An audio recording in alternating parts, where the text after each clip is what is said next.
সংগঠনের প্রধান নাসরাল্লাহ নিহতের পর খোদ হেজবুল্লাহর ভেতরেই দেখা দিয়েছে সন্দেহ আর অবিশ্বাস। প্রশ্ন উঠেছে, এত সতর্কতার পরও কিভাবে ইসরায়েলি বাহিনীর হাতে প্রাণ দিতে হলো নাসরাল্লাহকে। সামনে এসেছে বিভিন্ন পদগুলোতে ইসরায়েলি অনুপ্রবেশ নিয়ে। অনুপ্রবেশের ফলে হেজবুল্লাহর অস্ত্র গুদাম ধ্বংস, যোগাযোগ যন্ত্রপাতিতে বিস্ফোরণ ও অভিজ্ঞ নেতাদের হত্যা করার সুযোগ পেয়েছে চিরশত্রু ইসরায়েল। বর্তমানে অনুপ্রবেশ ঠেকানোর বিশাল চ্যালেঞ্জের মুখে পড়েছে সংগঠনটি।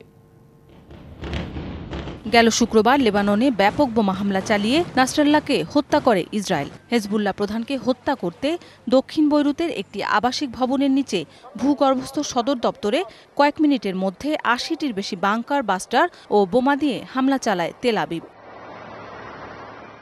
দুই ইসরায়েলি কর্মকর্তা জানান, গেল বুধবার এই হামলার অনুমোদন দেন বেনিয়ামিন নেতানিয়াহু। জাতিসংঘের সাধারণ অধিবেশনে অংশ নিতে নেতানিয়াহু যখন নিউ ইয়র্কে, ঠিক তখনই চালানো হয় হামলা।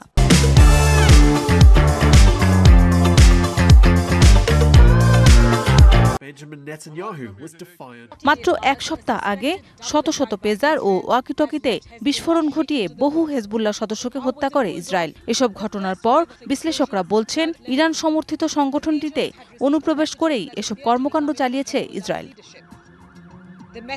প্রায় ২০ বছর ধরে নানা কৌশলে সংগঠনটির ভেতরকার তথ্য সংগ্রহ করেছে ইসরায়েলি গোয়েন্দারা। আর এ কারণেই হেজবুল্লাহর কমান্ড সেন্টার থেকে শুরু করে গুরুত্বপূর্ণ লক্ষ্যবস্তুতে যে কোনো সময় আঘাত হানার সক্ষমতা রাখে।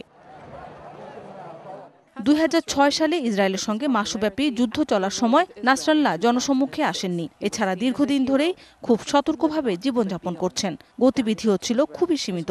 তার এক নিরাপত্তা কর্মকর্তার দাবি, এটা প্রমাণিত এই অল্প কয়েকজনের মধ্যেই আছেন ইসরায়েলি কোনো গোয়েন্দা।